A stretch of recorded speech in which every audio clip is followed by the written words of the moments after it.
Cool cats, cool dudes, and soul bambers, balls of absolute steel. Welcome to We All Love Leeds, the show where we discuss our love of Leeds and debatably our hatred of select Premier League teams. How you doing, Mr. Ben? I'm very well, mate. How are you? I've had a lot worse Sundays. I've had Sundays where Leeds did win on that Sunday. Those are the best Sundays. Not a bad Sunday, seeing as Man United and Rangers both lost. So yeah, there you go. Not there bad you go. Sunday. Could have worse. Obviously, people may be aware that former Leeds United captain Sol Bamba or Solomon Bamba died last. Well, it was reported that it was revealed that he died last night, which is it's quite tragic, quite frankly. Ben providing some images of him. Basically, let's put it another way, Ben. He led us through the no sponsor era where we couldn't even get a sponsor on a shirt. Yeah, he was part of the shit era. But he was a shining light through it, I think. Absolutely. But, absolutely right. Left everything on the pitch. You can't complain from his efforts. He was a talisman, he was a leader, scored a cracker. And I think he left that at every club he was at, to be honest. Even though he went to Cardiff, we don't hold any animosity to him. Thoughts go out to his family. In the little piece that I wrote on our community page, basically, I've no real love for Cardiff. Obviously, I've softened towards them a little bit for the sake of Brownie because he's a good guy. Yeah, and that they did their best to try and help us get promoted by beating other teams.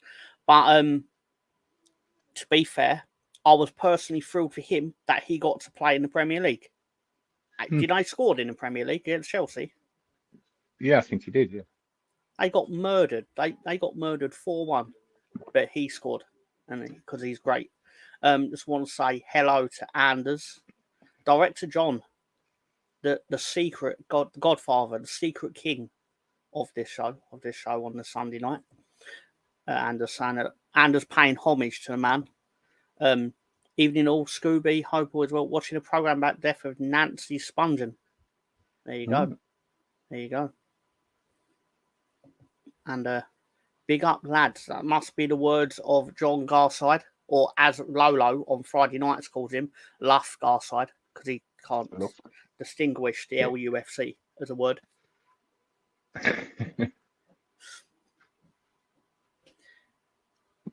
He's very lucky he doesn't do that when I'm on the air, because I'm just like... So does he call Arsenal fans ask? I've no idea.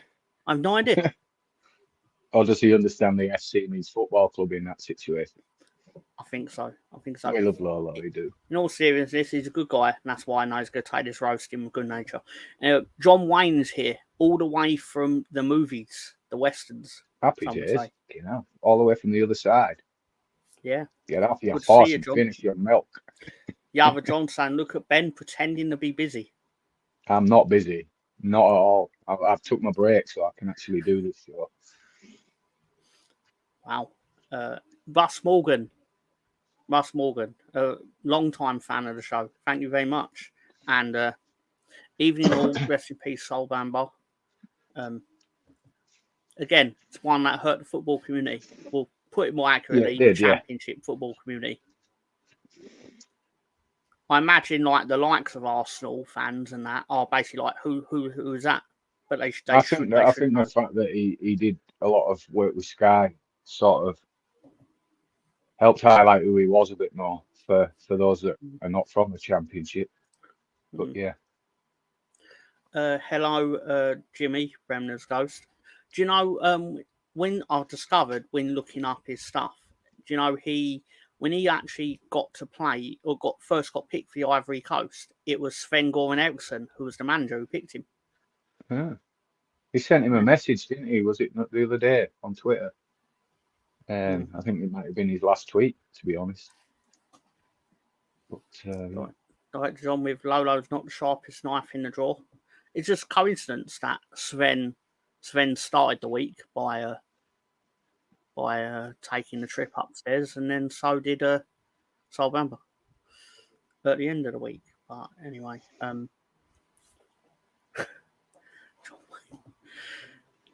look at Brassy Garside. Getting a bit Godfather-y there, Scoops. You never acknowledge the M word in public. Scoops, John, give my regards to Solbamba. He's going to John Wayne. Sorry, get off your horse and drink your milk. It's terrible. It's terrible. I shouldn't be allowed to do those kind of impersonations. She's had more cock than John Wayne's gun. So yeah, speaking of which, obviously leaves behind his wife Chloe and 3 children. Was that you have been doing your research, haven't you? I have. I have. I feel like I know more about Solbamba than my own family. But anyway, right. In all seriousness, he's a good lad, and it's a shame. It's a genuine shame he's gone. He was a great defender. People won't realise he won the captaincy from Liam Cooper within a month for being at the club. Partly because Liam Cooper was unavailable for 3 games. I can't remember why he'd be unavailable for 3 games. He weren't injured, no. Yeah, but basically, Sol relieved Mr. Cooper of the captaincy, and then he got it back when we basically decided to not renew his 1-year contract 18 months later after we permanently signed him. Anyway, John Wayne Rooney looks ready to jump on the Mayflower. That must be the name of an old woman. John Wayne's having a great time. Yeah, so obviously to some somber news, to some ecstatic news for some, because Leeds United announced that Willie is extended.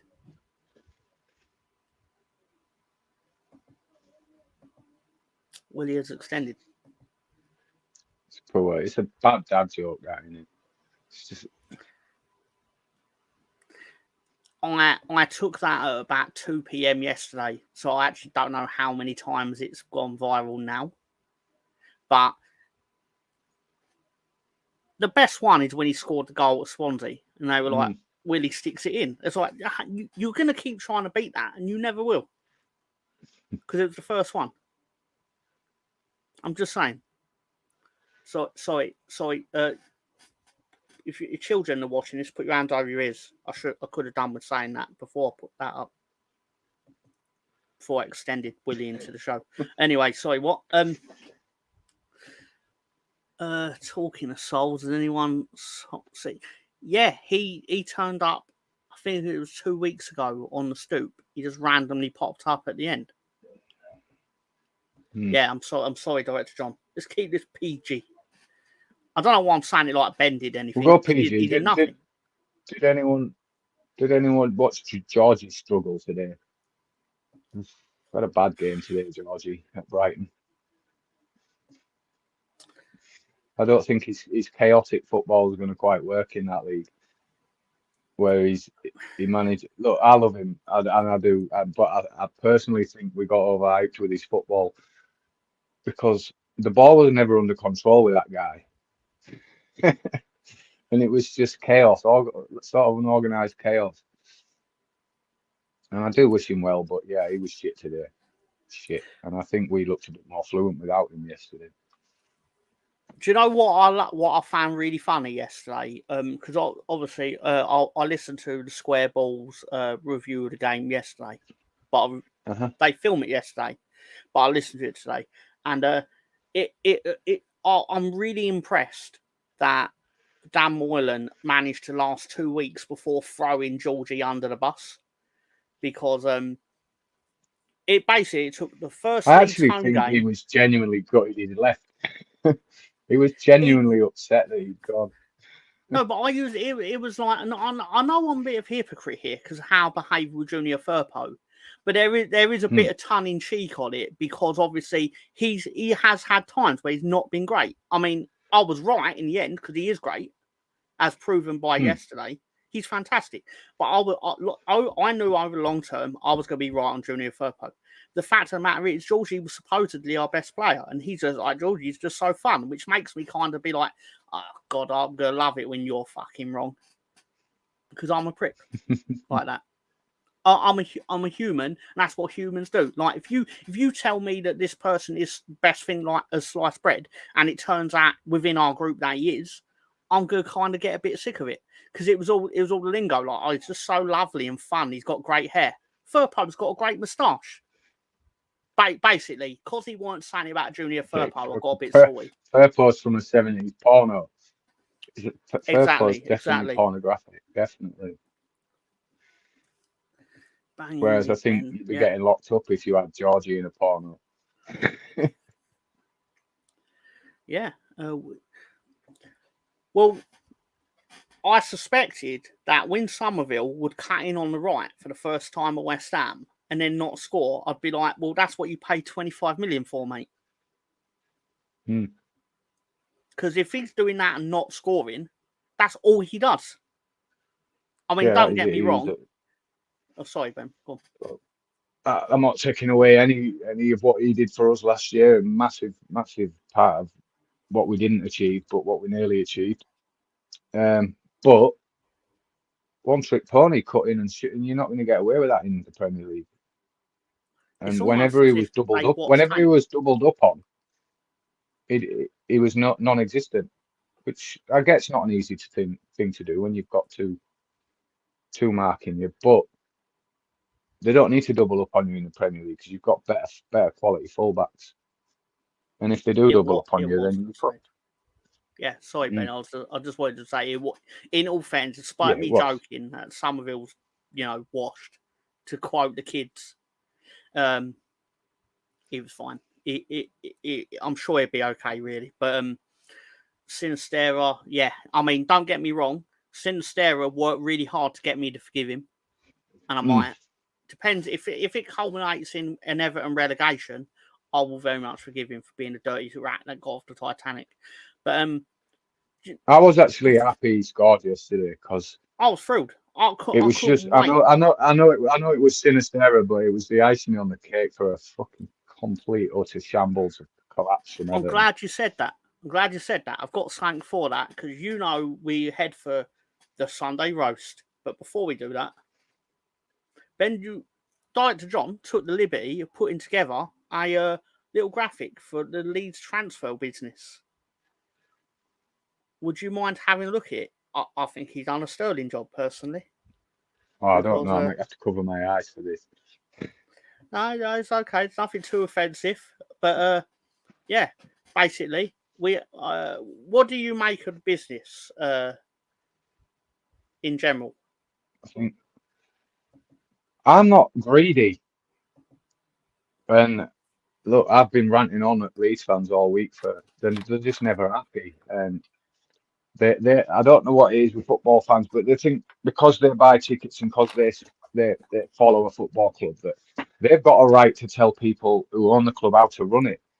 Well, inevitably, it's the same as Tesco. Let's say you shop at Tesco and they take a line of, I don't know, deodorant or something off the shelves. Do you get on Twitter slagging Tesco off and telling them how to run their club? If you want to tell a football owner how to run a club, then make £1 billion and buy the club. It's not actually your club, and football fans seem to think that they matter, and they really don't matter in the eyes of big businessmen. And it's probably a good job in my eyes because a lot of football fans are just waste money on shit. Look how many were sold over Jonathan Rowe straight away. Look how many of us wanted Gus Hamer. I don't think we need these players. I think we've got the tools right there in front of us with this squad. It's just whether Farker can get the best out of them or not.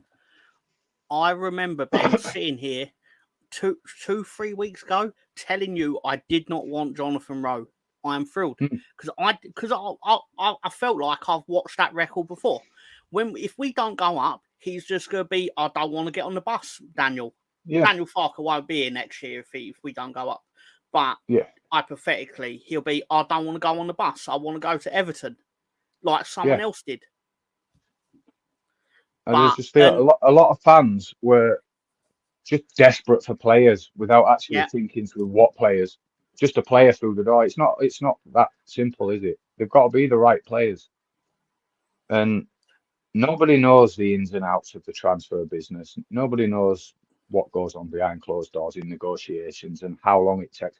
Inevitably, it should take you 5 minutes, shouldn't it, to iron out a deal over the phone. Say, can we have your player for 13 million? No, we want 18 million. Oh, well, we'll give you 15. You can have all that in one conversation, but it takes days of going back and forth, back and forth.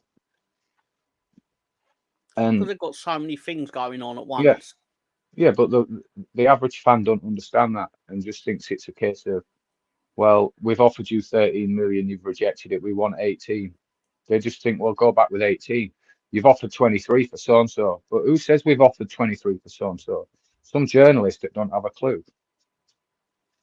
I could literally make up a lie tomorrow, put it out on Twitter, and I bet Caught Offside or someone would run with it. It gathers some legs, yeah, it would, yeah. If it was something that someone wants to hear, it would become true instantly, even though it's not true done. Because I made it up. The Square Ball have done it, I think. Not being disrespectful, but not my favourite programme. JT Live, he's done it. But yeah, it's been done. It's just idiots. I don't see why anybody reads Football Insider, Caught Offside, Football League World. Those are the worst too. Yeah. So basically, the One Football app is just the biggest load of shit on the planet.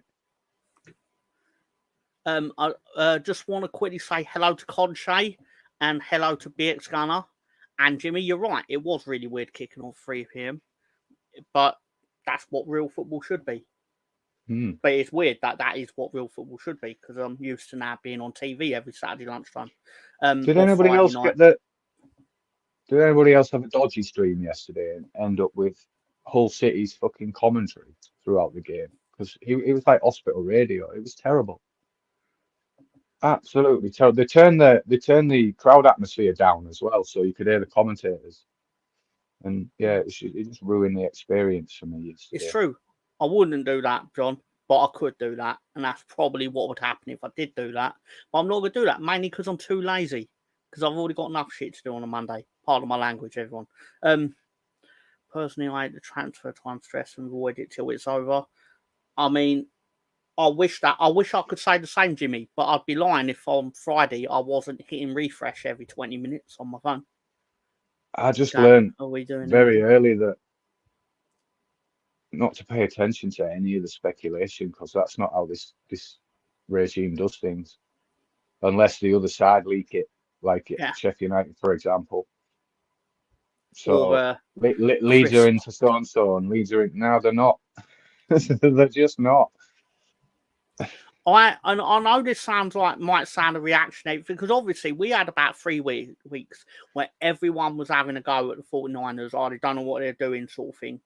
But the fact of the matter is, we got players in. We've got, from the looks of it, sensible transfers for sensible money. Because, as you said, and this ain't my thing, this is something Ben explained weeks ago, people are under the incorrect assumption that because we made 145 million in, like, whatever, there's loads of numbers going around, but let's just say 145 million sales, they think we've got 145 million sat in the bank, which we don't. Well, we don't even have. Spend it. Sorry, go on, Ben. Let's say the total of that our transfers out, let's say it's 145 over 3 years. Even this year's instalment is not, we don't get the full amount of that because you've got to level up PSR with it. So you're only going to get 60% of that. And then X amount of that's got to go on wages. So yeah, good business done for the money we spent. But some people just want a marquee signing and they're not happy. It's like you said to me. That. It's they want someone they've heard of, Ben. Yeah, Leeds fan. I want 3 or 4 players. Leeds, here you go. Not them ones. I want ones that I've seen on FIFA. I want ones that I've watched a YouTube compilation of already. Like it's I mean, to be fair, Conche, this really annoys me that we're actually doing this, because no one else seems to. I mean, I know admittedly this year in the Championship more teams are doing that. But like it feels like Everton did it. Everton weren't playing by the rules. Leicester weren't. Imagine if Leicester, we Leicester did haven't do been it though, paying. right? If we did Get do it, book right, thrown at broke us. the rules. Oh, Sky Sports would have a fucking. They'd set out a campaign to lynch us, like they did with Spygate, and when Leeds do something, it's always tenfold in it. So I'm My glad we're theory on playing by the rules. Spygate, though, to be fair to Sky and Spygate, I think the real contention with it wasn't that we did it; it was that we did it to Frank Lampard, because we did it to a team that all their mates, like all the pundits, all their mates. You could what was actually interesting to go on tangent. You could actually tell what footballers actually like Frank Lampard and what don't. Like, for example, Andy Cole straight away defended Leeds United. Like, basically, he has no time for Frank Lampard, because he was basically like, well, if he's come out and admitted that he did it, meaning Bielsa, he's like, what do you want me to say? And they're all like, well, we want you to kind of say it's wrong. He's like, but I'm not going to say it's wrong, because he knows it's wrong, because he's admitted he's done it. Yeah. Sort of thing. But anyway, Whereas Fat Frank lied that he's never heard of it. Yet Villas-Boas did it whilst at Chelsea, and Mourinho sneaking in a fucking just lies, man, lies. The sooner people realise that football's just a business full of dirty rats, then they won't get as stressed out over it. we have been too nice for our liking, and it only works, in my opinion, when you have Bielsa at the helm of it. Like, when you've got, I like Daniel Farke personally. I think he's a nice guy. I think he has our best interests at heart. I just think he's one of the best of a bad bunch you could actually have got out of what was available. And nothing against Patrick Vieira, but you know what I mean when I say that. Like, we could have had Scott Parker in his cardigans. Look, I know they get good money, right? They get more than good money, let's be honest, but it's not fucking easy running a football club at that level. The Really amount not. of things that you've got to contend with, and player headaches, squad selection, all of it. It can't be easy. So, look, not everybody sees things the same way. It's like, yeah, he may fall short on tactical knowledge or changing his tactics, but inevitably in this league, right, Plan A should work with that team. But the thing that gets me with the discourse on Daniel Farke, and I'll answer your question, Jimmy. It's a great question. John Garside's right on this as well. Basically, we're sitting here going, we want named players, but I couldn't have told you what Rafinha looked like on the night we bought him, other than what I'd seen on, know what I mean? Like, I'd never heard of Rafinha. Did I'd you see never his heard of Woody magical hat trick Freed yesterday? I never heard of any three of those names, quite frankly. And then you sit there and go, oh, it's not enough of a name for me. It's like, but these are three of the best players we've had in like the last 5 years, Exactly. not including Pablo. Look, when we bought Somerville, no one knew who he was. He wasn't worth 25 million. So, we do unearth these little gems here, there, and everywhere. And it tends to be when Leeds pay big money for players, they turn to not to be that great. We've made big money comparatively from the players. This is why it's a great idea to bring this list up. Thank you for making it, John. Because a lot of these sales on here are of players that we are not making a profit on or making any money on. We ain't made any money off Robin Koch. We ain't really made any money on Mark Rocker. Christopher Klassen. Sorry, who am I thinking of more? Oh, it might be on the other side. Tell lie, he's on the loan list. Rasmus Christensen, the world's softest Viking.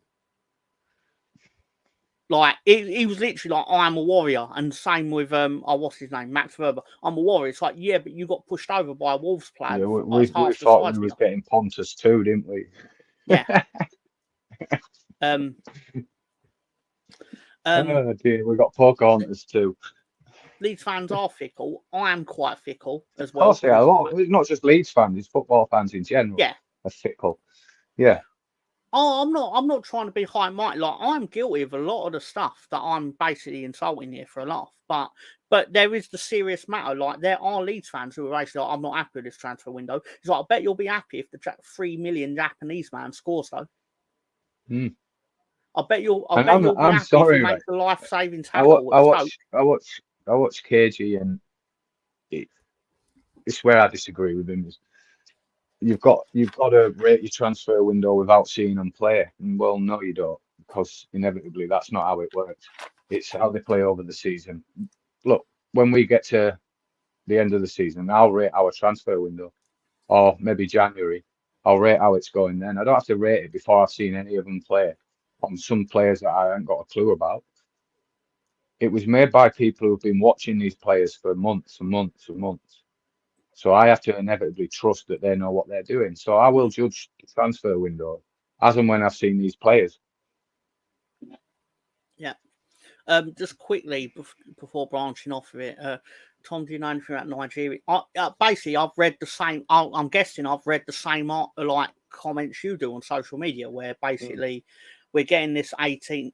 He's 16 now, but legally we can only actually have him at 18.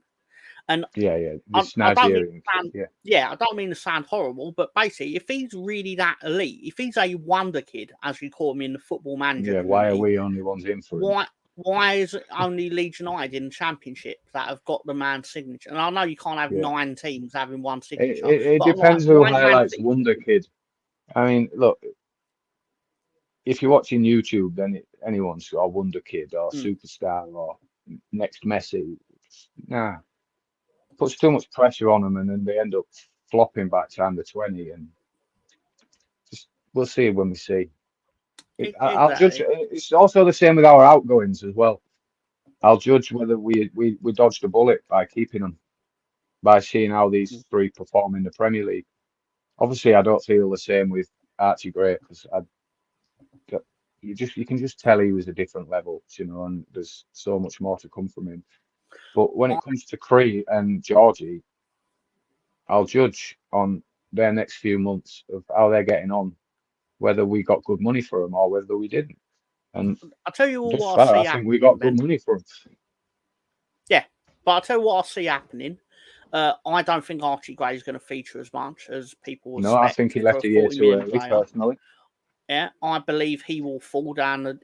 Basically, the best outcome potentially for Is their right back can everyone. get injured.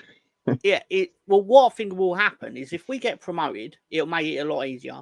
Basically, he will drop down to us when he Not on realizes I'm loan. developing, I'm not getting the game time or whatever, and we'll have him back for a lot less than 40 million, and we'll get And rode Al on. and I was going to call him Alfie then. Erling, we'll see how his contract's with City, and then he'll sign for a free. I mean, I think my scenario is slightly more realistic than Erling Haaland having a brain fart one morning and going, you know what, it's been my life stream to play for another one of my dad's teams. but no, it'd be great. It'd be great if he did. Anyway, I can't believe we've gone 30 minutes. I've not put one meme up. Anyway, sorry. I'm sure you won't mind, but I'll start at just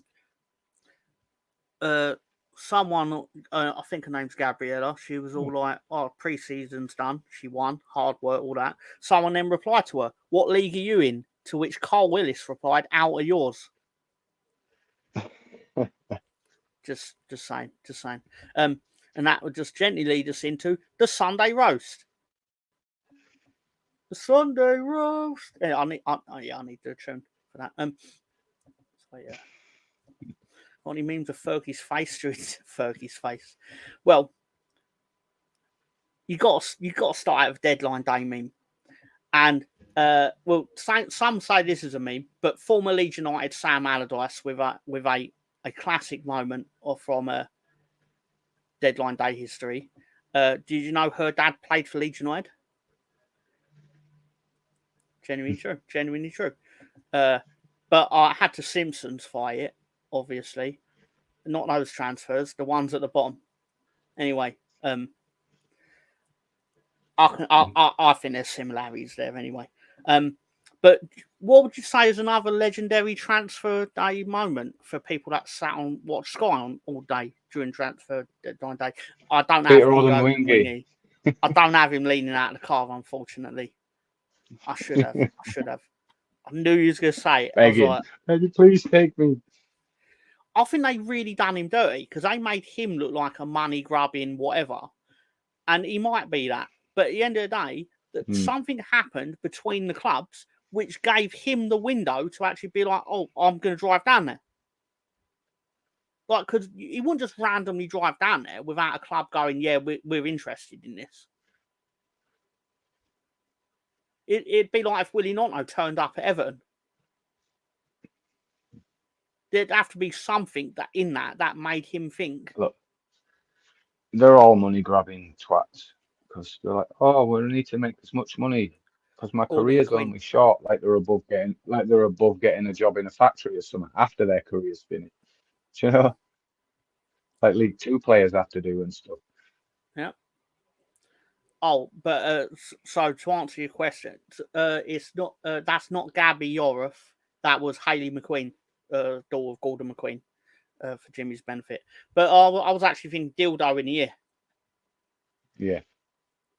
Poor guy. To be fair to him, he did carry on like a true pro, like someone who hadn't just been accosted with a dildo in the ear. But one other thing, Ben, with transfer window, when it closes, well, that's the transfer window closed. See you in January, Fabrizio. Got to put him back in hibernation. Because he needs a break because he's had a solid 3 months of just punting at nonsense. That tends to be accurate in his events with his cottage industry that he's created. Who gets shit? I've started noticing that it's not always as accurate as he thinks he is. To be honest, he's obviously got his contacts with his agents and people trying to push stuff out through him, but he's getting more like the rest of them, to be honest. Oh, what I find funny are the ones I'm just one of these. What? Sorry, go on. No, go on. You're right. I just find the ones that claim it's exclusivity amusing because it's like, but you've copied it from Fabrizio Romano. Like they're like, I've got the scoop on it. Like the guy from TalkSport, I got the scoop. It's like you haven't. You've just read Fabrizio's Twitter. It'd be like me claiming I have an exclusive meme, even though I know I never made it. I've made some of them, but I don't make all of them. I've made none of these today, admittedly. Yeah, but he's been guilty of the same exclusive, but it wasn't his exclusive. It was Gavin's mum. Oh yes, what is it? The YouTuber's mum at Leeds the airport. Yeah, that's fair. Cheeky bastards. I actually think the boot will. The thing is, it's easy to say it will be Sean Dyche, but they didn't get a point. They didn't win any matches in last year's August, and they ended up finishing 10th with like the points total. Take away the deduction, they ended up well safe, Everton. And so, for all we know, Everton could go on like a 10-game win streak. I really touch wood, hope they don't, but they could. I like to think if there's a God, and no offense to you if you do believe in God, but if there is a God, Everton would have gone down by now. So therefore, there is no such thing as God. I could be wrong, but with their new stadium coming up next year, it feels like this is the one and only last chance to actually get rid of them from the Premier League. Because when they start getting more money rolling in, you'll never get rid of them. Because they will fill that stadium. They have a lot of support. Like we'll never take that away from them. But getting rid of them will be very difficult. They need to utilise the stadium like Tottenham and Chelsea, and obviously Wembley do for them because an extra 10,000 bodies on a match day ain't going to be serious money. Not in the Premier League. You're talking what, £1 million more a game? It's not big money, is it? You see, match day revenue, actual ticket sales, is not actually a big part of the clubs. Not like it was in the 80s and stuff, do you know? Director John asks, Ben, can you sit on that printer and make a copy of your ass? Nope. We're not abusing company products. It could be anybody watching this, John, and then that's it. I'm screwed. Grow up. Everton versus Wrexham opening day next day. The stadium will be...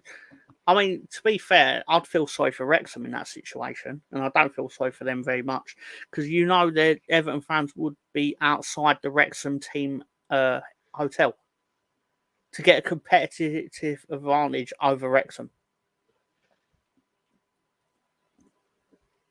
From me, my perspective, let the Wrexham players get a full night's sleep. I still think we'll beat them. But Everton, they have no faith in their squad, so they think they need to take it into their own hands, really. But anyway, can I see Wrexham buying Bramley-Moore Dock when Toffee's bank account melts? Bloody hell. Ivan Toney obviously went. Ivan Toney went from 40 grand per week at Brentford to 400 grand a week in Saudi Arabia. Excellent cash out. Not allowed to bet over there. Not allowed to bet over there. They're going to need to check his internet. Yeah. Oh, God. Not no 9-game ban over there, mate. You're off to jail, and it's not a nice place to be in jail. Did they really put the championship on Paramount in America just because of Wrexham? I mean, I'm not saying like I don't believe that. It's perfectly plausible because Americans are really that. I don't know what the word to use is. Starstruck.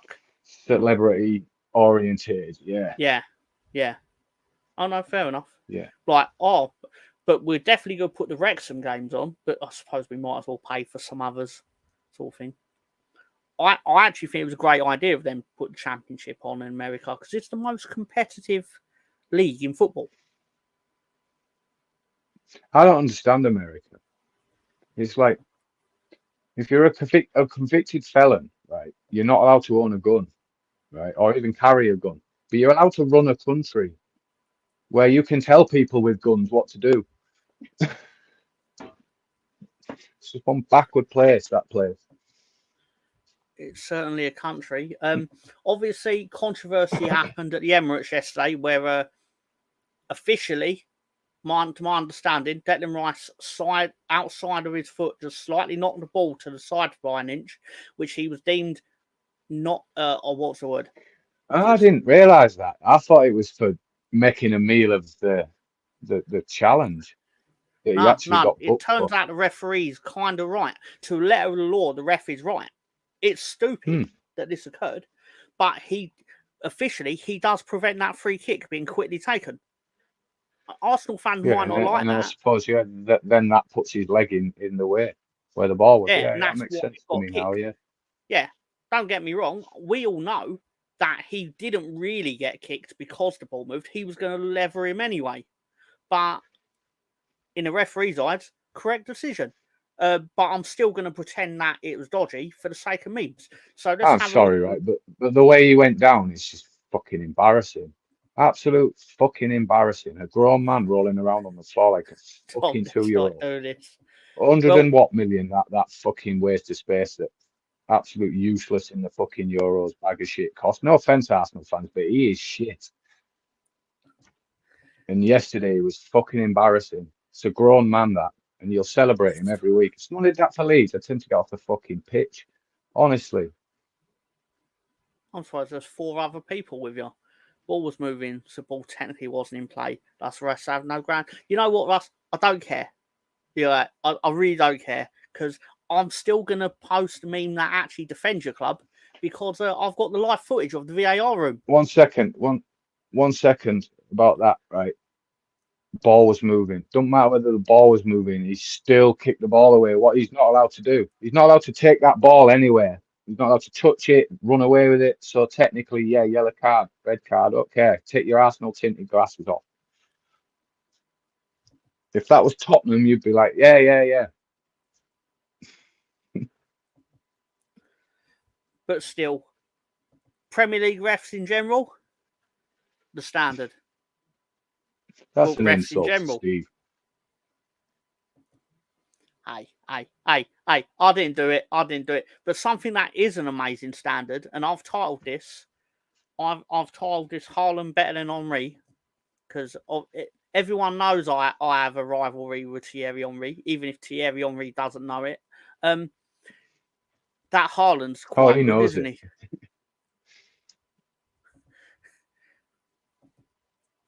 Rice will be getting booed in Dublin next week. Yeah, I suspect he will. Pedro should have been card taking ball out of play, booing half out pitch earlier in the match, no card, or want his consistency. Okay. But I think Haaland is consistently better than Thierry Henry. Because Thierry Henry was consistently better than Leeds, apart from the one day that he wasn't, and then he didn't win the title. Anyway, sorry, what? Sorry, Russ. I'm sorry. How long before he actually catches the hat-trick king, though, which was Aguero? Definitely. Well, He was my at the favourite non-Leeds average player.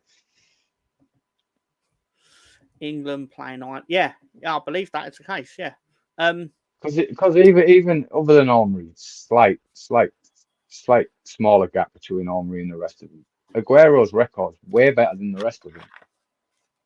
Way better there. Aguero was obliterated Alan Shearer in this. Arguably, obviously, it could be argued that the football was obviously a lot more equal back in the day. So obviously the best players were truly, but now it's so elite, and it's so it's so lopsided that you are going to get basically, in my opinion, you are going to get Erling Haaland almost certainly is going to break this record before he even gets to half of Sergio Aguero's total of games. I could be wrong. I don't really care. I just thought it was an interesting thing to put up. But there'll be nice odds for a hat-trick of hat-tricks. He is exactly this. Yeah. But it'd be very typically Pep to drop him. Yeah.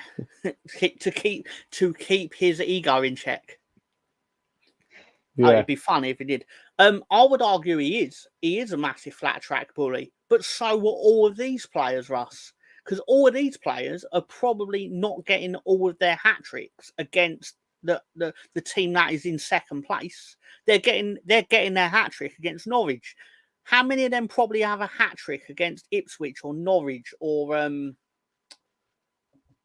you know what I mean, like the fodder at the bottom of the division? Of course, that's where they're going to be getting their hat tricks. Like, it's not just a Haaland thing. Thierry Henry's going to get a hat trick against Charlton. I absolutely bet you he got a hat trick against Charlton Athletic at some point. That's not to say none of them are good players. They are top players in the Premier League, the history of Premier League, the history of football before pre-1992, of course. But anyway, so the fodder was better than what it is now. I'd argue it was back then, yeah.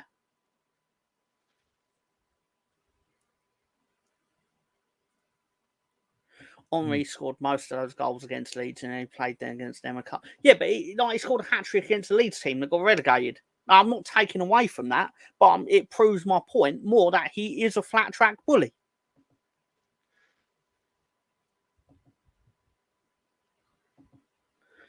Alan Shearer against Leeds. Yeah, Alan Shearer he had to have for Blackburn. He had to have, man. He scored enough goals against us. Yeah, enough braces anyway. It felt like he only had to get out of bed and score 2 goals against Leeds. I'm sure he must have. We had 3-3 draw Blackburn. He might have got 2 of the 3 or something like that. Well, I'm not sure. But again, to be fair, those would have been in times when Leeds weren't relegation fodder. But obviously, times change. Admittedly, Russ, you could probably get this information on the way back machine. Because they do, you know what I mean? But I suspect most of these players' hat-tricks are against the bottom half teams. There's nothing wrong in that. Their job is to get you can't not score a hat-trick against Charlton just because it's Charlton and you're afraid that Tom's going to try and demean your hat-trick 20 years later. Why would you care?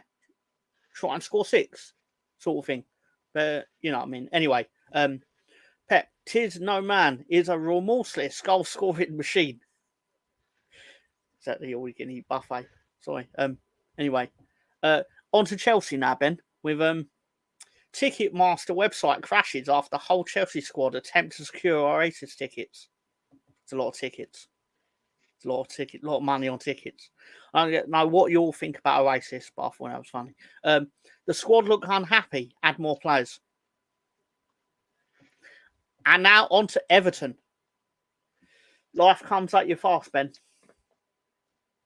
Do you know this is the Got a feel latest for those that went team? early. Yeah. You got a feel for those idiots that went early. That is officially the latest in a Premier League match that a team has been 2-0 up and lost the match.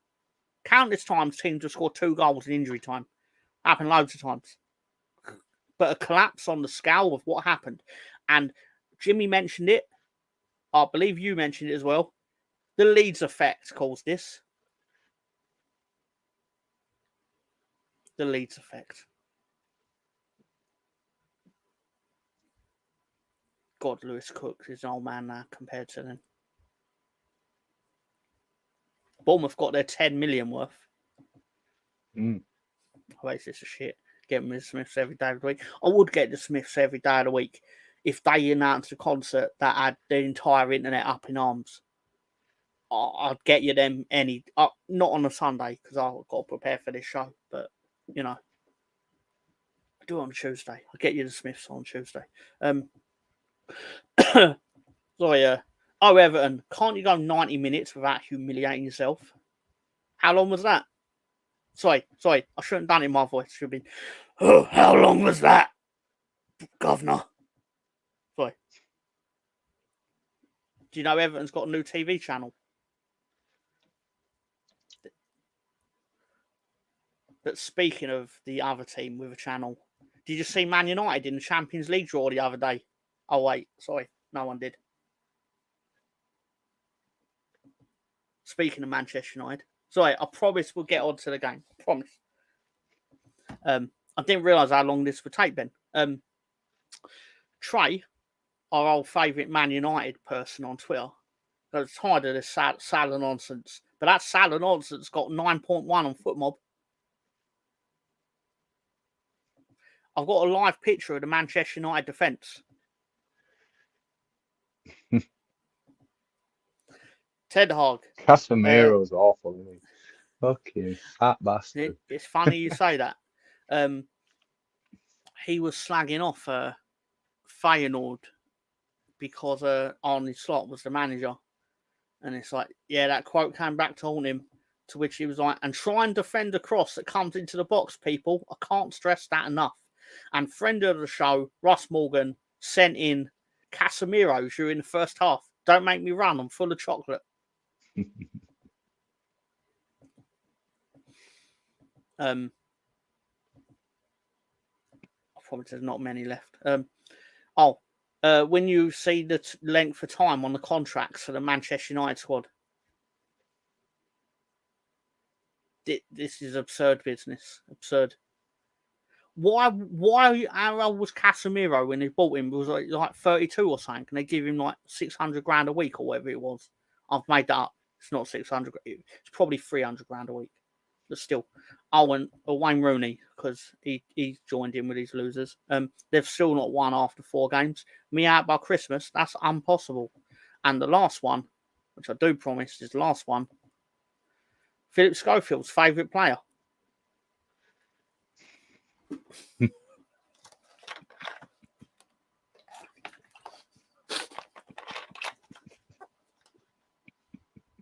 My lawyer director, John, he employed me to say allegedly.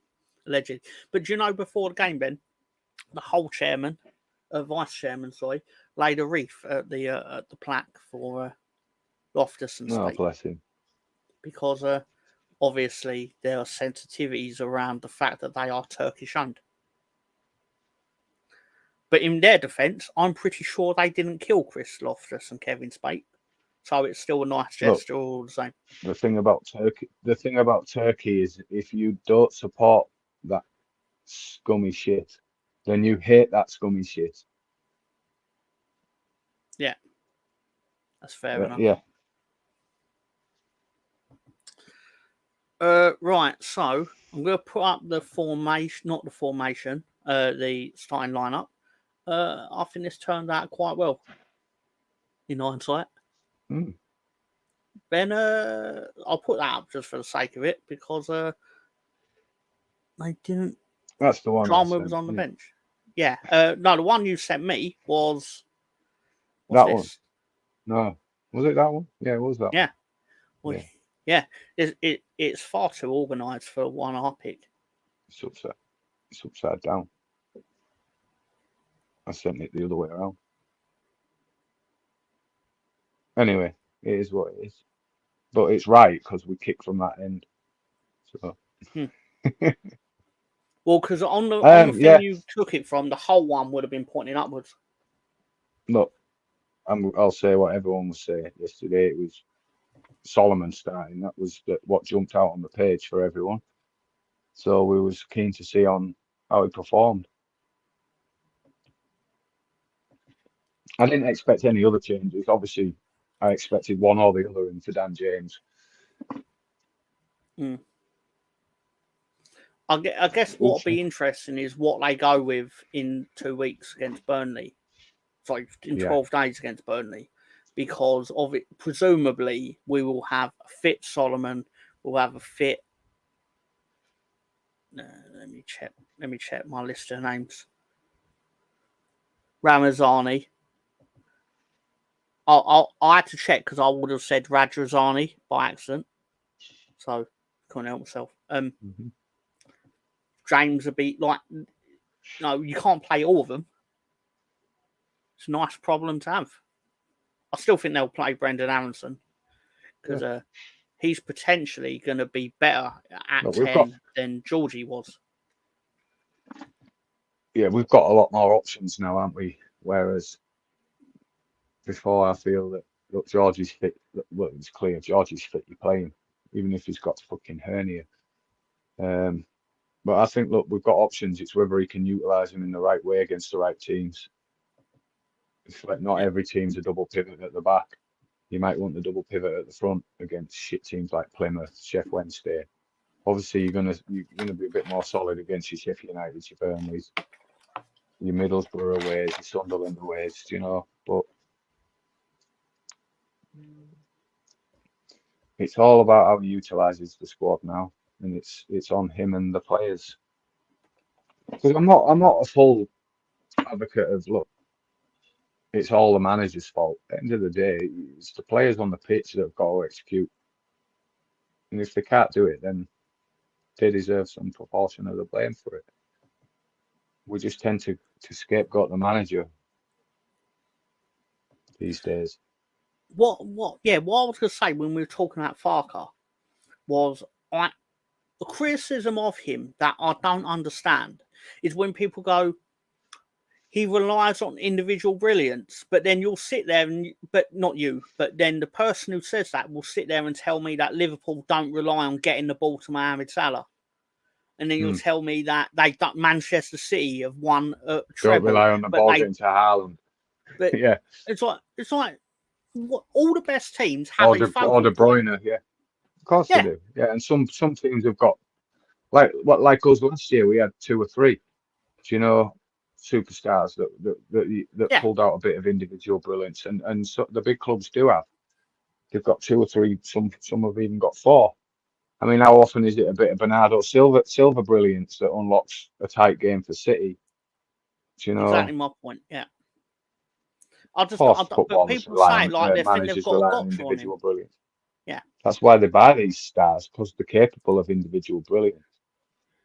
Yeah, when it ain't going the way that they expect, they want one of them to go, you know what, it ain't going the way we expect, and then it makes something happen. Do you think Zidane would have won a treble of Champions Leagues if he didn't rely on Ronaldo? Exactly. I don't know what people are thinking when they say this sort of, like Daniel Farker's meant to sit there and go, oh no, you're right. Some of it's got 20 goals. I should tell them to not give the ball to him. Yeah, I should drop him and let the rest of them chip in. Okay, let him have a kick around. Sure. You want individual brilliance. People can say I'm wrong, but then I still want you to explain to me why relying on individual brilliance is wrong for Pep Guardiola. Look, our first goal yesterday is a great team goal. Look, from one end to the other, bang, bang, bang. But it's just as good to watch Rafinha running in and, you know, taking 3 players on and then just putting it in the top corner, you know. You know what? People just love goals, no matter how they're scored. Sam Allardyce said this. Sam Allardyce was taking on a phone, you know, it's on TalkSport or something. He basically said, he went, you know what, when I was at Bolton, people go, oh, your football's crap. It's just long ball. I was like, do you know what happened when I got someone to lob the ball 40 yards down the pitch and then Kevin Davis heads it down onto JJ Kochu, then puts it in the top corner? Do you know what people did? They didn't sit there and go, oh, that's Route 1 football. That goal shouldn't count. No, all the Bolton fans fucking cheered. He didn't swear. But that's what they did. Because you cheer goals no matter how the goal occurred. Sheffield United won 1-0 earlier because of the goalkeeper scoring an own goal. But I bet the Sheffield United fans weren't sitting there in the second minute when it happened going, nah, that's an own goal. Shouldn't count. No, we don't want that one. No, they all cheered and they all laughed at the goalkeeper for fucking up. Because that's what you do in football. But still, anyway, with our quick our winners, I want to see more of this. I want us to unearth someone that can launch the ball 40 yards as a throw-in to a Leeds player. Because I don't get, we are terrible at throw-ins. No problem, Ben.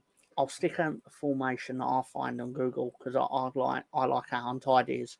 But I'm sorry, I couldn't help myself, Ben. I found a crap one. And it's basically what Ben said. I found the crap one. Yeah, well, your one's more tidy, but I've been charmed by the fact that Google doesn't know what our players look like. Yeah, you just like to see who's not got a picture in it. Yeah, exactly.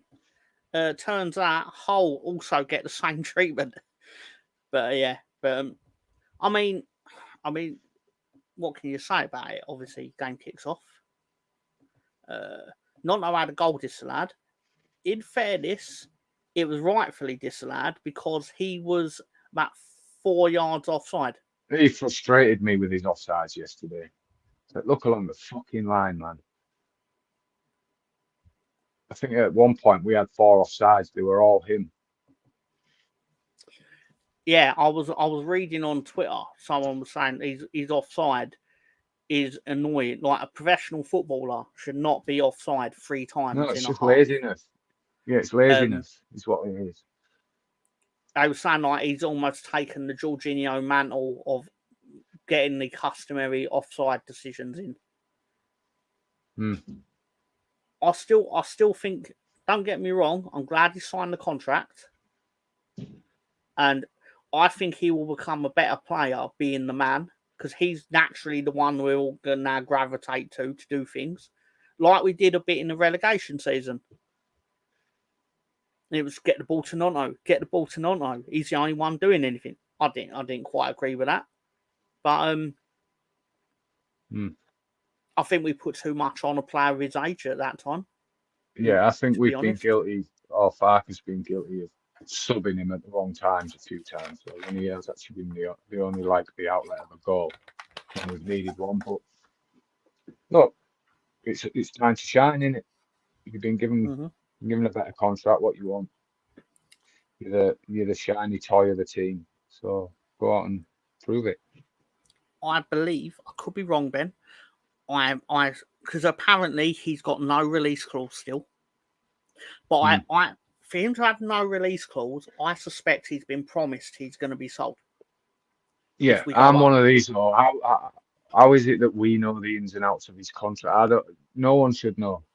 It surprised me how Brighton knew that was the deadline for Rutter's release clause. You know, it's like, how does anybody else know this stuff? This should be private. No one should know this stuff. Not the agent, nobody, do you know? I think the agents, it's in the best interest for the agents to talk about release clauses. Because obviously the more times their client gets sold, the more money they get. So I'm very surprised he hasn't got a release clause, because that's the one reason he's still here. That's why I suspect he doesn't have one. is because he's been promised. Like, you know, when Norwich actually pissed the Championship during the lockdown, and Buendia, in my opinion, it was a terrible decision for Norwich to sell him. But they promised him, if you get us promoted, we'll sell you to Villa, which obviously did not go well, has not gone well for him. Which again, I was surprised we did not take a punt on him because obviously he knows Fark. So, and he allegedly Fark likes coming back for his old Norwich guys. I noticed he didn't sniff around Todd Cantwell that much. I think he hates him. I think he's gutted he's stuck at Rangers. Right, I'm just going to be 10 minutes because I've just got to go do this, and I will be be back.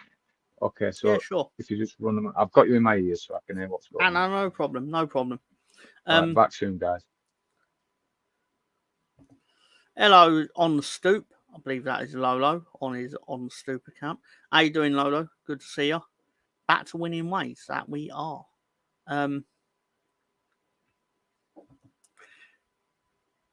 I had to add some more to this, obviously.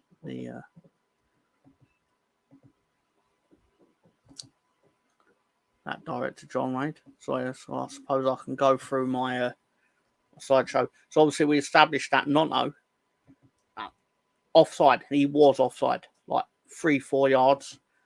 Can't sit there and go, oh, the ref had it in for us. Didn't. He was offside, and he was given offside. And that was it. Got on with our day. Now we've talked trash about him. We can, but rather talk about Leeds United. That's not true. That's not true. I will talk trash about Ben. Join me on my new YouTube channel. I can still hear you. Ben. Oh, all right, yeah. I forgot you said that. Join me on my new YouTube channel. I'm not going to talk trash about Ben at 6 minutes past 10. Anyway, John confirmed that we won. That's all right. The director said so. Joseph, you know what? I'll tell you as it is. Well, I say that because I tell a lot of lies because for my amusement in football. I think it was mildly amusing that Leeds scored a goal where Solomon to Joseph. Bit religious, some may say, but yeah, it was lovely. It was a sort of finish that we've all seen Patrick Bamford miss 700 times. How many times have we seen Patrick Bamford try and steal in at the front post and not basically put it a yard wide? And you all have an image in your head. Anyone who's seen the Leeds United match and seen Patrick Bamford playing the Leeds United match has an example of what I'm describing. But Matteo Joseph, straight in the back of the net, out of nothing. It was great. My favourite bit of it was the fact that we scored, which sounds really silly, but it's true. Then Junior Firpo steps into the arena. He was great, by the way. And he slides the perfect cross/through ball across all the defenders to Joel Peru, who quite obviously should be up front more than a 10 or behind the striker. It's far better when you're just giving the ball up front. He knows where to go. He's a man who knows where the goal is. And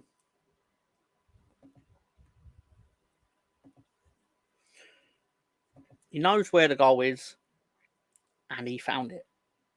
But my favourite bit of it, if you've seen the angle behind the play, where you just see the ball go across the defender, you see Joe Rodon, when he sees that the ball has landed at Piro's feet, he's already celebrating because he knows he's going to finish it.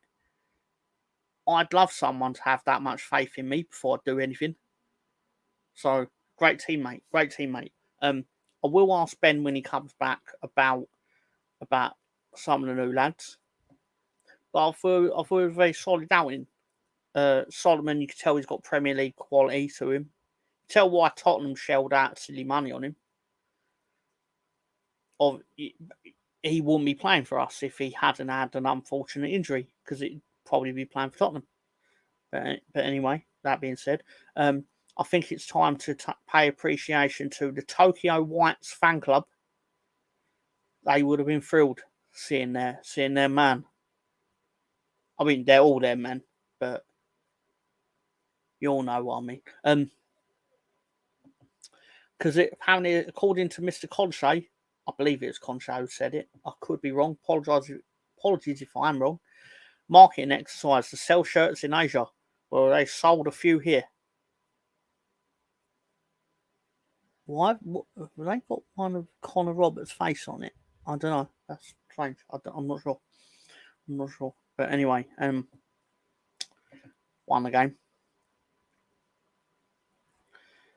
He's praying to the man upstairs, but he should be praying to Junior Firpo, because that was a godlike performance for a left back. We've not had a lot of luck with our full-backs in recent years. I remember when everyone was like, "Oh, we should get an actual left back, get rid of Alioski," and then we were soon like, "No, we shouldn't. We should have paid Alioski what he wanted." Could be wrong, but I don't think I am. Anyway, but to prove that Firpo's a leader, here he is selling Mr. Tanaka forward.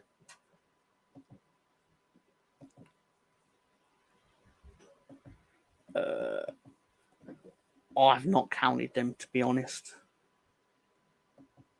But it's all the Welsh lads, isn't it? Apart from Daniel James. Going on. Do you know Carl Darlow has been picked for Wales? And he's finally agreed to it, because I think because he can't get into the Championship Leeds type side. He might have finally given up his dream of playing for England.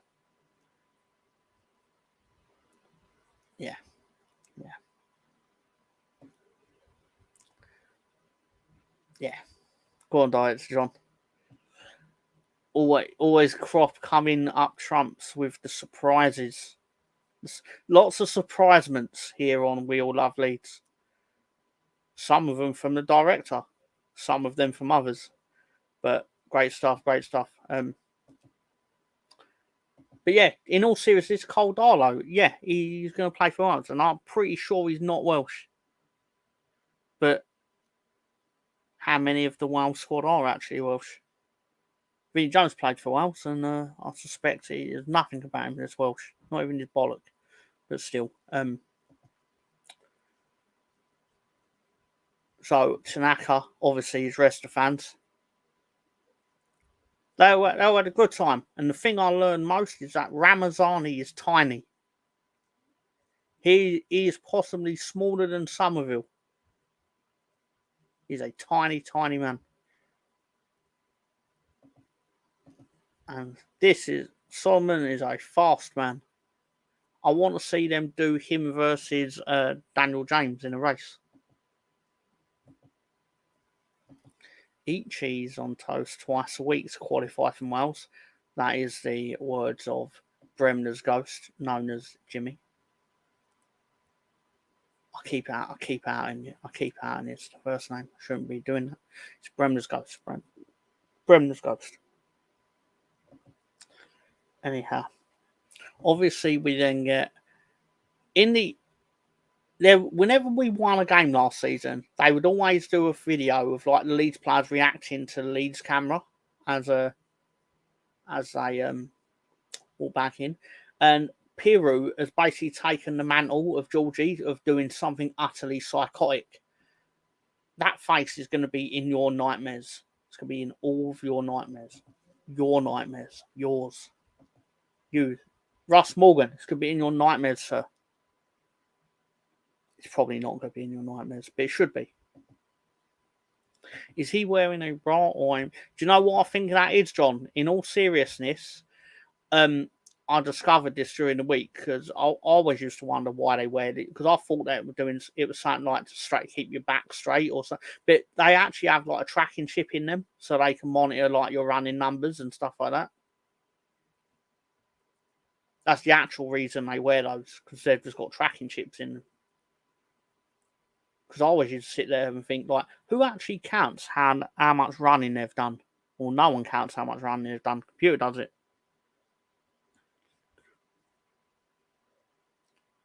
But don't get me wrong, the computer doesn't make him stand there like a psychopath. Just carnage. I'm probably going to see that when I shut my eyes at night. Obviously, we'll get Ben when Ben returns. We will get his opinion on the referee, and I believe it's probably as good a time as any as to look at the stats of the game. Again, sponsored by Director John. I think we were well worth our win personally, but our passes, good accuracy on the passes, especially from Tanaka. Some solid passing for him in his cameo appearance. Hole with more foul, dirty fuckers. But nah, in all seriousness, well worth our win, and yeah, very happy. Did you know Sheffield Wednesday, who won the title on week 1 by beating Wayne Rooney's Plymouth, are now probably not going to win the championship title because they lost to Millwall. They got thrashed by Millwall. That's true. Thrashed by Millwall. Just absolutely decimated. In fact, they should actually be ashamed of themselves. If you're any Sheffield Wednesday fans watching this, you don't need me to tell you should be ashamed of yourself. You yourself know you should be ashamed of yourselves. This Millwall team's won no game so far. I mean, you've always got to get a first win somewhere. But anyway, Norwich, Middlesbrough won early on Saturday, the early games. Burnley, the Blackburn goal was outstanding, to be fair.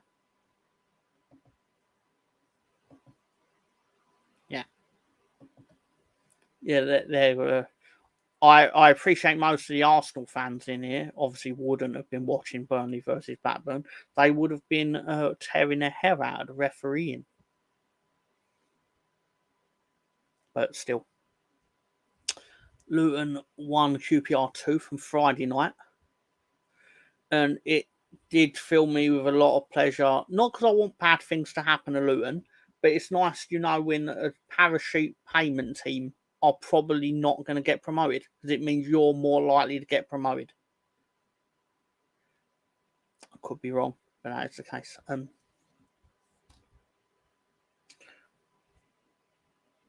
Sunderland got a strange own goal against Portsmouth at the start of the game.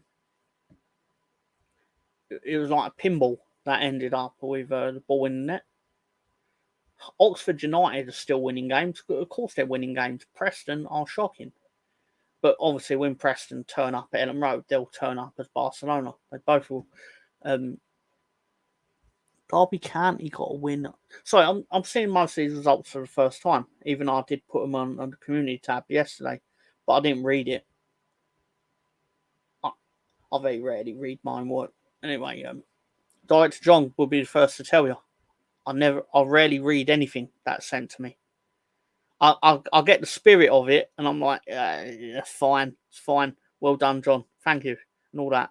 Never not polite. Always play polite. But then the amount of times we'll put something up and there's a spelling mistake, and I'm like, Jesus Christ, John, I didn't see that. Sorry, I'm getting a bit inside baseball here, but I'm just trying to make the real secret of this is I'll just sit here and try and make John laugh more than anything. If any of you laugh, that's a bonus. But really, my real pleasure out of this is getting John to go, Tom, you're so funny. You're a sick bastard. Thank you. Worst refereeing of the week has to be Millers versus Doggies. Chance 2-1 to the ref were justified. I'll rarely say anything nice about the dog. I was surprised they lost. I know we've already talked about transfer window. I still want to know why Birmingham spent nearly £20 million on a player when they're in League One. It is like 8 times the record fee in that division. It's incredible. It's incredible. I don't care if you've got like Tom Brady like in the consortium footing the bill. Who told Tom Brady that he should give Fulham 20 million quid? But still, could be wrong. Oh, we've got here. Do excuse me.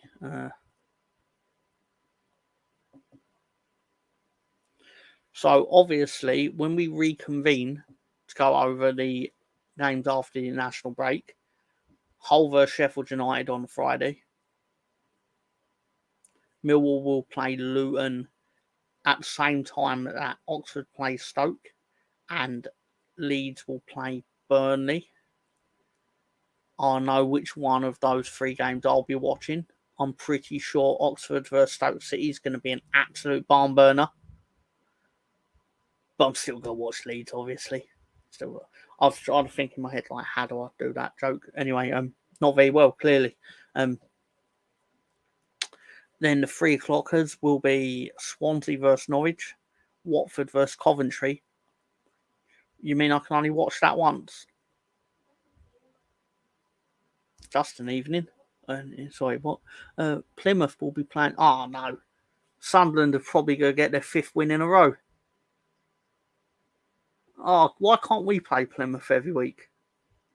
I don't know why I say that. Like, we'd definitely beat Plymouth. No, my luck. We'd lose twice. But we should not lose twice, to be clear. Sheffield Wednesday will play QPR. I still don't know who's going to win that, but I do know it probably ain't going to be Sheffield Wednesday. Middlesbrough are definitely going to decimate Preston because Preston's manager used to manage Leeds and they suck.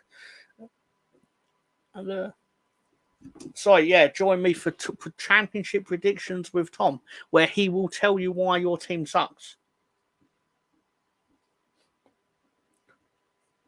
But Blackburn Rovers are actually having quite a good start, and Bristol City seem to. I could be wrong when we look at the table, but I do get the sense that we're going to pull up this table, kindly provided by Director John, and it's going to have Bristol City comfortably in their usual home of about 9th to 12th, possibly, where they'll basically just sit for the next 7 months. They'll lose a game, they'll win a game, they'll get a draw, whatever. But never in any real danger of cracking it into the Premier League, and never in any real danger of dropping out of the Championship. But is what it is. And then Saturday, Leeds versus Mackems for the title would be the most entertaining. It would if we won it. It'll be interesting to see what Sunderland do when they turn up at Ellen Road and not try to get a 0-0 win. Like if they actually try to beat us, it'd be a contest. I guess I'm kind of doing what Arsenal used to do when they'd get upset at a defensive side like that turned up to try and win the point. And I'm like, I mean, I'm a hypocrite because I get annoyed at that too. But I'm like, really?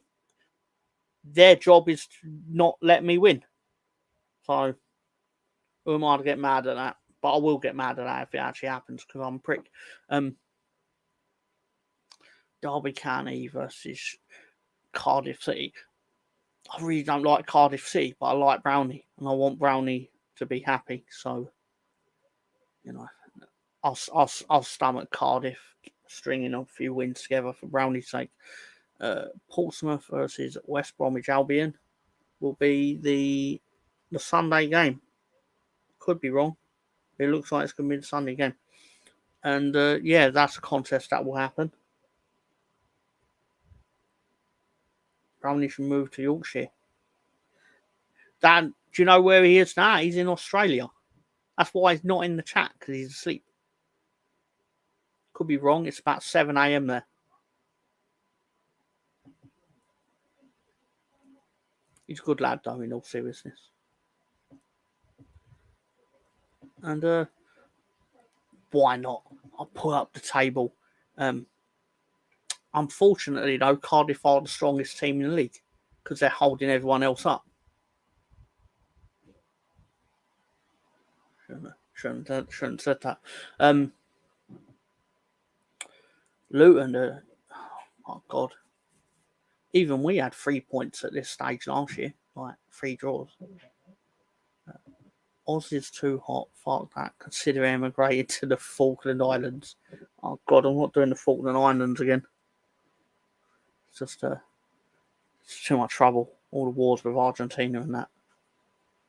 I mean, the wars we win, but was never good. Seriously. I was mistaken. Director John's table does have Norwich, not Norwich, Bristol City at 14th. I thought they might even be 12th. But Fallen Island Whites. I don't know what's got. You know what? When Bristol City get a win, where will they go? Yeah, they'll end up like settling about 11th. They'll be like, yeah, that's us done for the season. I'm still pleased that we're in front of Sheffield United, although really we're not because of the 2-point deduction that Sheffield United received at the start of the season. I believe it's for not paying their transfer fees. You got to pay your transfer fees, even if you sell £150 million worth of players. You've got to pay your transfer fees, Sheffield. I mean, no one's giving them any serious money for their players because they all suck, but still, pay your transfer fees. Sunderland, the only 100% team here, which is good for them. Good for them, I suppose. I hope they're all happy.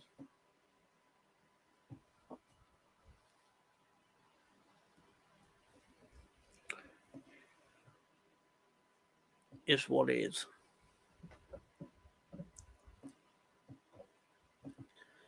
Well, since Ben's not here, I'm just going to do the wanker of the week. Wanker of the week. This week, the wanker of the week, brought to you by Director John, is Chris Wilder. Well, we won the game, so I had no real reason to give it to anyone related to our game.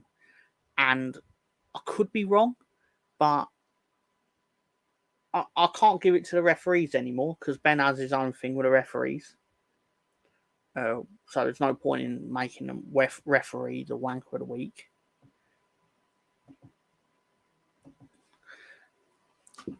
You know what? I'm sorry, Russ. I should have done that just for you.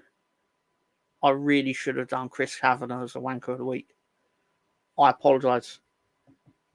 In fact, you know what, Russ? If you actually have a referee that you think should be nominated for this, for you, let me know his name. I'll review his performance, and you never know, you might actually get the wanker of the week. Sponsored by Director John. John's like, no, it's nonsense. This is nonsense. Why are you giving away the wanker of the week to the audience? But yeah, for the reason I picked Chris Wilder, it's because of how weird he got over the fact that we lowballed him for one of his players on, I believe we did it on Tuesday or Wednesday. And he was still talking about it on Friday. Like, I don't know why they've bid 13 million for Gustavo Hamer. They're trying to unsettle him. Oh, you can't unsettle him. He's rock solid, sort of, or whatever he said. And I'm just like, mate, calm down and have a sandwich. Jessica Carr levels of performance. So we established, sorry, this is a side thing between me and Russ, obviously, relating to the wrestling podcast world. So, in your opinion, the top referee is Charles Robinson, right? So, who is actually the worst referee? Because I got the feeling that Carr was a middling selection. Or is she the 0 out of 10? But anyway, answers on the postcard. Thank you, Russ. But yeah, basically, I wanted Leeds United to pay the 18 million for Gustavo Hamer. And this sounds really bad of me, really petty. I didn't want to pay it because I want to have a nice, shiny new player that we've paid a lot of money for. Because as Ben said earlier, quite rightly, we've done that before and it goes wrong. I just wanted it to really upset Chris Wilder because no matter what we do, he absolutely hates us. He's the worst. I believe Ben has returned. I like it. Wanker of the week. Yes, I like it. I like it. And what did I think of Solomon? I thought he was good. Man. Yeah. For his first appearance. Yeah. There's a lot more to come from that boy. So yes. But yeah, good wanker of the week. I can't do question of the week though. I have to go because I have no problem. I do actually have people that work for me that can't understand the left from the right and basic instructions. So no, I appreciate thank you for staying joining us, everybody. No, I didn't want to do it like last week. It's not fair on you. So I took my break this week. So yes, thanks for joining us, everybody. And I will be back in the normal format next week. And oh no, will we be back next week? Got an international break. Well, I'll have a chat with you anyway, Tom. Yeah. We'll see. Before you quickly go, just so you just for the audience, twat in the black. Oh yeah. And what did you make of Gavin Ward, the referee of Leeds versus Hull? I thought he was a bit picky of a silly fouls. Like could have let it flow a little bit more, but he wasn't too bad to be honest. Look, we've had a lot worse. So I'm not gonna overly twat him this week. But yeah, don't waste it on him. He looks about 12 anyway. You don't need to feel like a bully.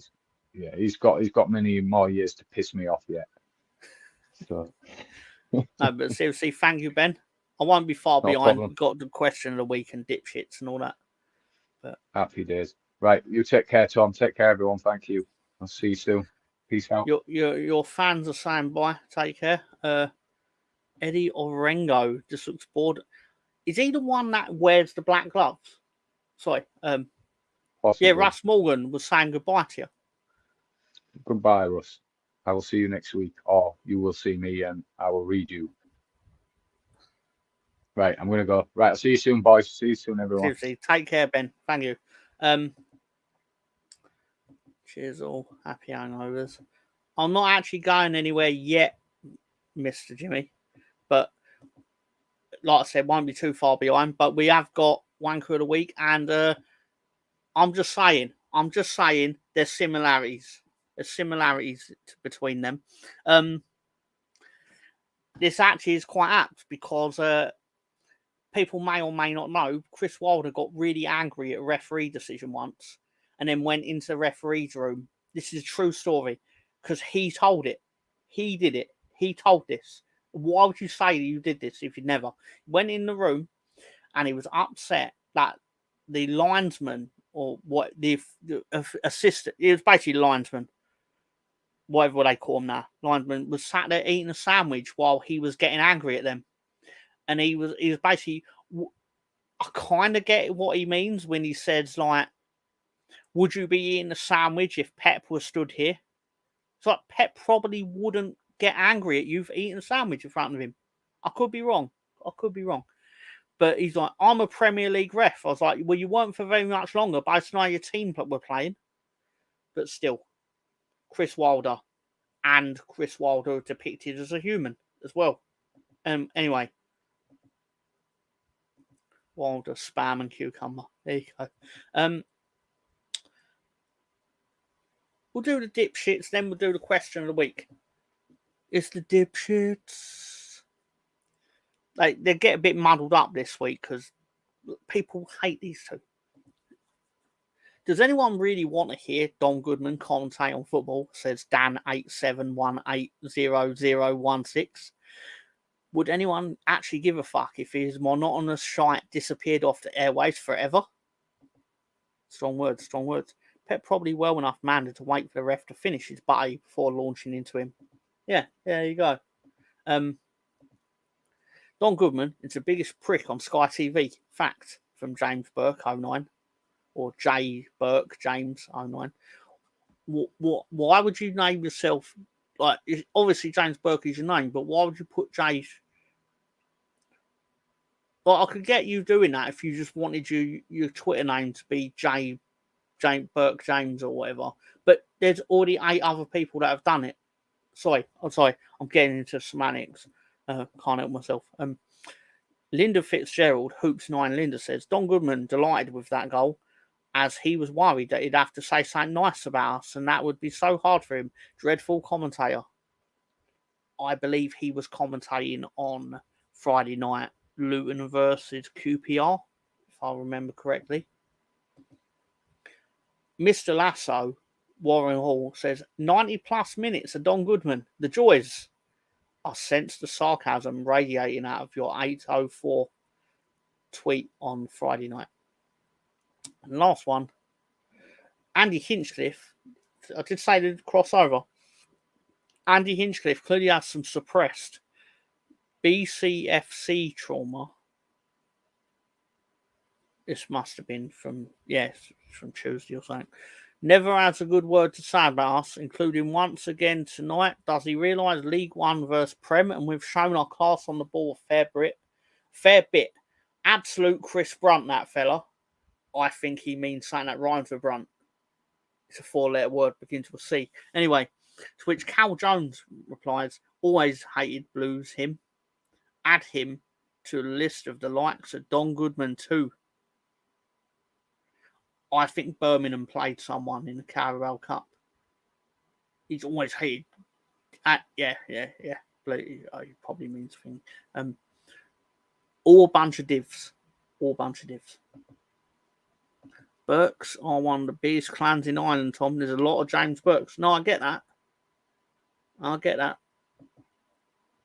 But it was still, why go to that trouble if you just could go, I'll just be the 9th one. Andy Hinchcliffe. What's rattled Andy Hinchcliffe's cage when it comes to Blues? I guess this is Birmingham City Football Club. It's like listening to chalk scraping a chalkboard with his passive criticism. How on earth has Andy Hinchcliffe made a career out of commentary? Absolutely useless, say it, for an ex-pro. Twitter clarets. He must have been commentating on Burnley game. Andy Hinchcliffe talks like he used to be Messi. Fucking SpongeBob square jaw here. Oh my god. Sorry. Birmingham played Fulham.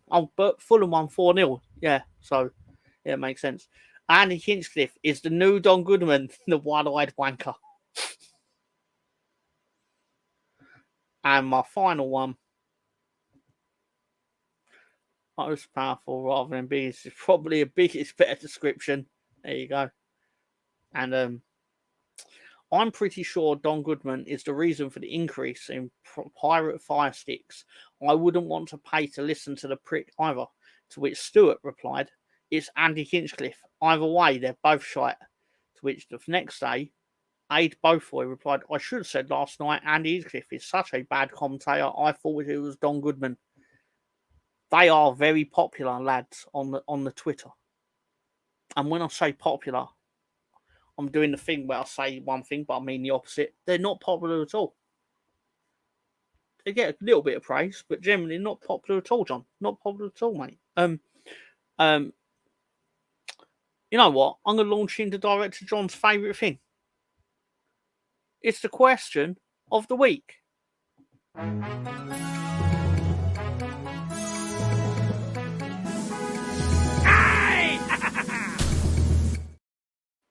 Question of the week. See, you're raging. Like, fucking hate that song. Calling it a song was really generous of me. Anyway, name these. So, what's the little caption? Coleman me to predict. Yeah. All right. That's actually my favourite part, is seeing what the little caption is under the thing. Name these 11 players who have played for both leagues and Hull City, and I have updated it. So it is accurate as of today.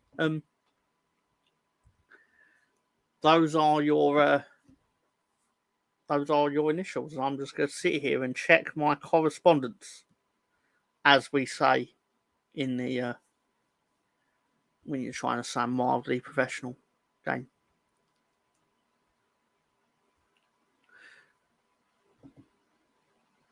Just for you, Russ.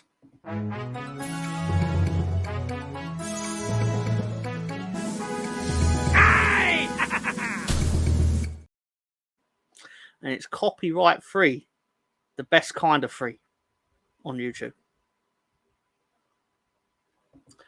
Let's have a... Yep. Absolutely correct.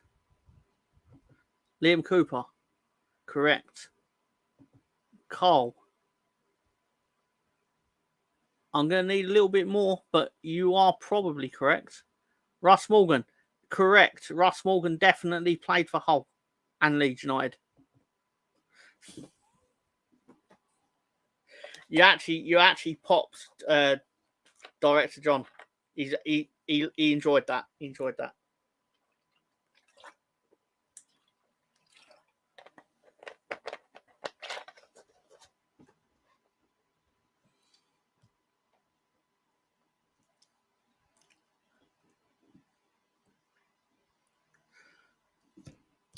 You know what? I'm gonna give it to you, Anders. Cole Darlow.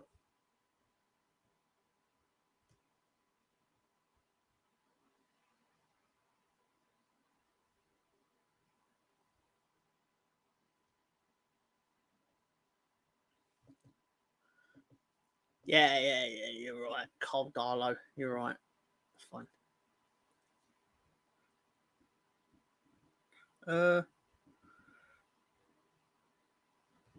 I need to actually find the list that I sent to John, just so I can be confident with this.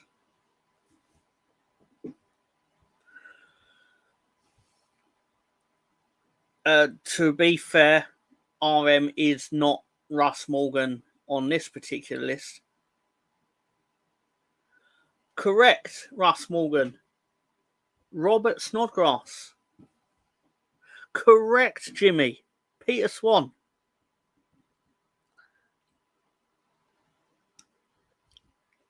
I don't know how you'd know that, but correct. But to be fair, you've supported Leeds long and I have, so there's actually no reason you couldn't have known that. I'm just surprised. I should actually try and get some soundbite where I'm just like, correct, Jimmy. Correct, Russ Morgan. Correct. Like a terrible 80s game show host. Correct, Nick Barmby.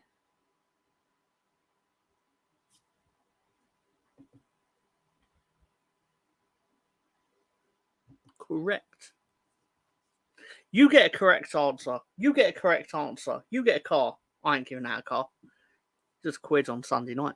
He played more for Leeds in mid than up front. Did score some good goals. That's fair enough. That's fair enough. I'll take that on board.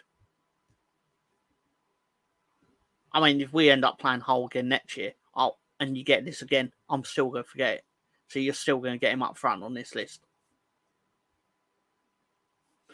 Carl Shutt.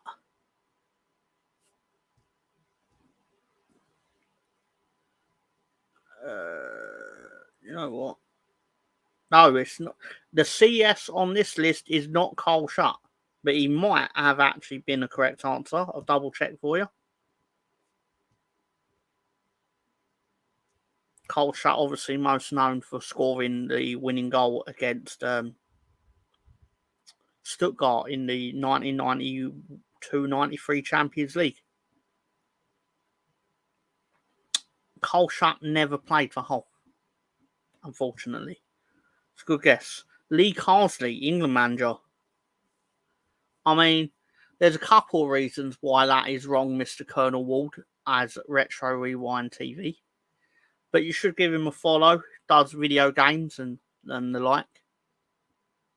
Knows a lot about it. Correct. Absolutely correct. Russ Morgan. Correct. Michael Bridges. Let me double check. Correct. Noel Blake, he's not on this list, sir. The MB is Nick Barmby, as Russ alluded to earlier.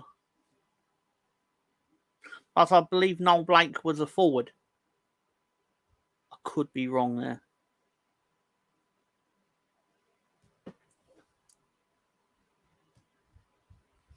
How many have we got so far? Right. 1, 2, 3, 4. 5 left. 5 left. Oh, Blake weren't a centre back. No way.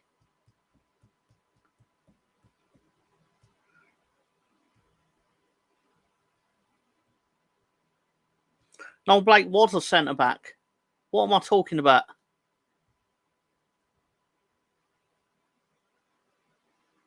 I'm thinking of a different Blake. I'm thinking, is it Nathan Blake that I'm thinking of? Yeah, no, I'm thinking Nathan Blake. No, that explains that one.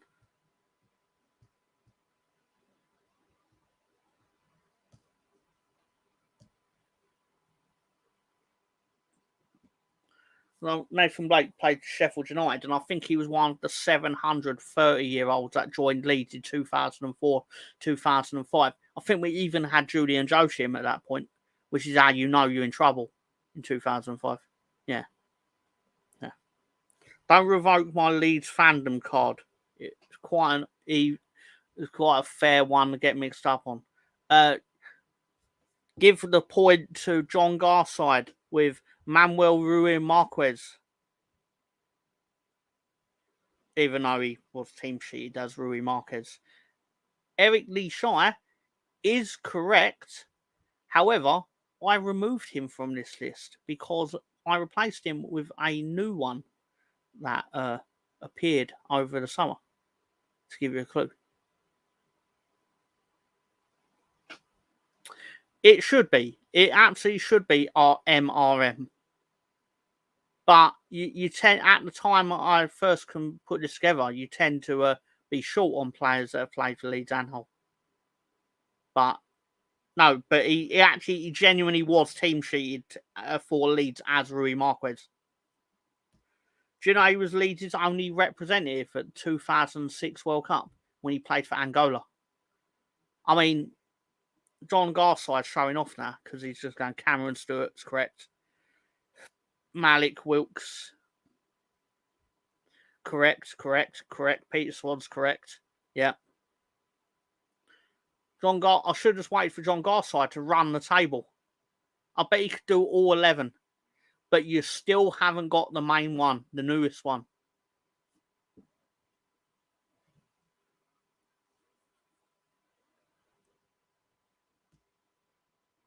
Who is CD?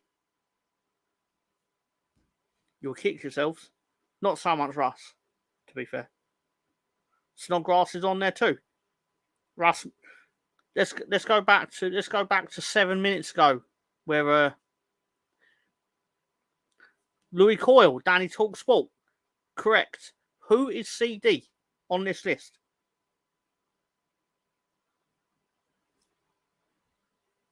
And he has played a game for Hull. Yes. Anders, fuck it. You win the whole thing. I don't care if you got 2 right or whatever it is. You win the whole thing. You know what? Sorry, Anders, I'll revoke your win.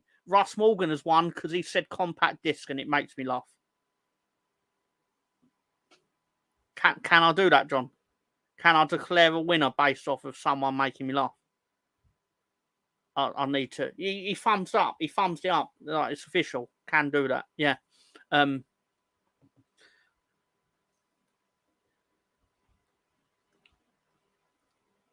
you go. Correct.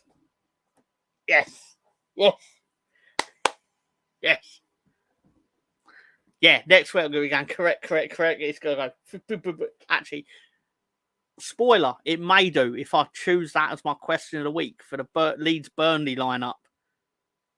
I can't do that now because I've said too much, John. I've said too much.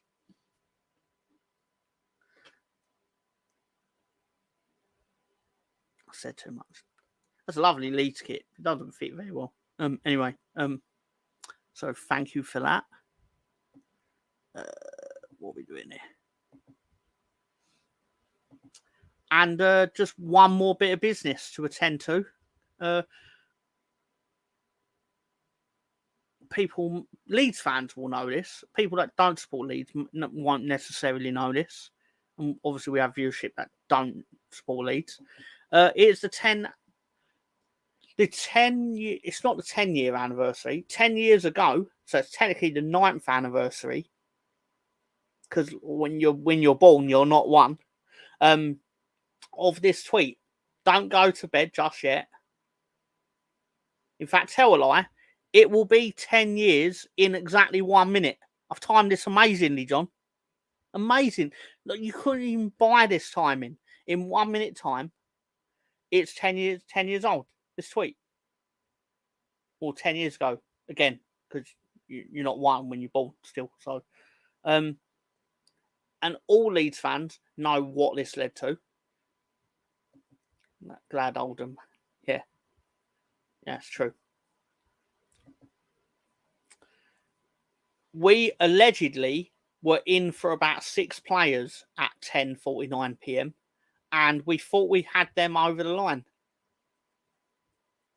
How many do you think we bought? How many of the 6 players we were in for, allegedly?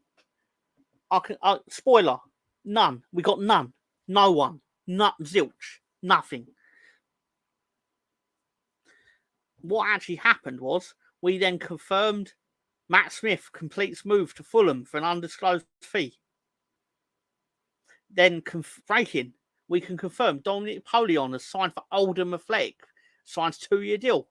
And then they went, after a busy last hour, that is us done for the 2014 summer transfer window. That was the footballing equivalent of Leeds United telling me, don't go to bed, stay awake, and then an hour later telling me to go fuck myself. I wasted my time. So exactly how, in my opinion, this should be studied. This should get a film. They should actually make a film about this hour. I want to know what happened and why it happened. This is I still think 10 years later it's criminal. It's an abomination. I don't know. It's like the film Draft Day. I don't know if you've ever seen it. I think it's on Netflix still, where Kevin Costner is basically like an NFL general manager, and he's in charge of the draft, like conducting whatever team he's with, the draft. And he looks like he's not going to do very well with drafting his players. And then it turns out that he's a magical genius at the end and he gets everything he needs for his team because he's Kevin Costner. Now, unfortunately, we didn't have Kevin Costner as part of our transfer committee in 2014. We had a crazy Italian gentleman named Massimo Cellino who basically, he won't have anyone wear the number 13 and he's an actual psychopath. He once hired a manager for the club who his only managerial experience at a football team was managing Forest Green Rovers, who at the time were non-league. They've since got promoted to league and then relegated. But basically, we need a movie about this because it's like the movie Draft Day if everything was in fucking reverse, pardon my language. And, yeah. There you go. He did transfer. He did. But this Matt Smith was quite a large gentleman. He was someone you definitely wanted on your front post for a corner. Or your back post. That's far more erotic than I meant. But yeah, still. Some may wonder why I turned into a football villain where I hate every team other than my own. It's because I hate this team more than because they are my own. This is why I'm a villain in football. This is my villain origin, like for the comic fans. My villain origin story is that I stayed awake to experience. There's a pod on the BBC in England. There's the BBC Leeds podcast, because there's a Leeds podcast on the BBC Sounds or whatever. It's called Don't Go to Bed Just Yet, named after this. So if anyone ever tells me not to go to bed just yet, I'll just go straight to bed. No matter what they've got planned, I just go to bed. Because I know it can't lead to anything good. Leeds have tainted me. Sorry, and I really do need to go because this would. I was actually quite fond of Mr. Freeze in the Batman animated series because I think the story that they did for him was so good that they actually then decided to just adopt it. Batman animated series. I think it was in 1992, something like that. The actual story they gave him was so good that the actual makers of Batman were just like, "That's his story. That's his story." So anyway, off the top of my head, I'm just going to say Mr. Freeze. But if I thought about it more, I'd probably say something else. But thank you for the question, Russ. Danny, mate, I hope you're well. John Garside, I believe that Danny Talk Sport is Danny Rumsey, right? Sorry, I don't mean to dox you on live YouTube, but just that he is, right? Nice lad. Going to bed leads to two things: babies and hangovers, maybe even both at the same time. Anyway, I suppose that's about it. I can't believe I talked about that tweet for 5. I talked about a tweet for 5 minutes, John. It's crazy. It's crazy stuff. I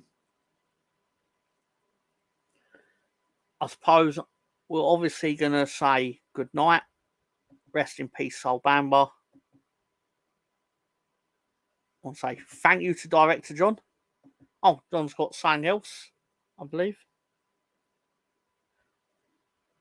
Oh, silly me. Oh, Ben made his predictions.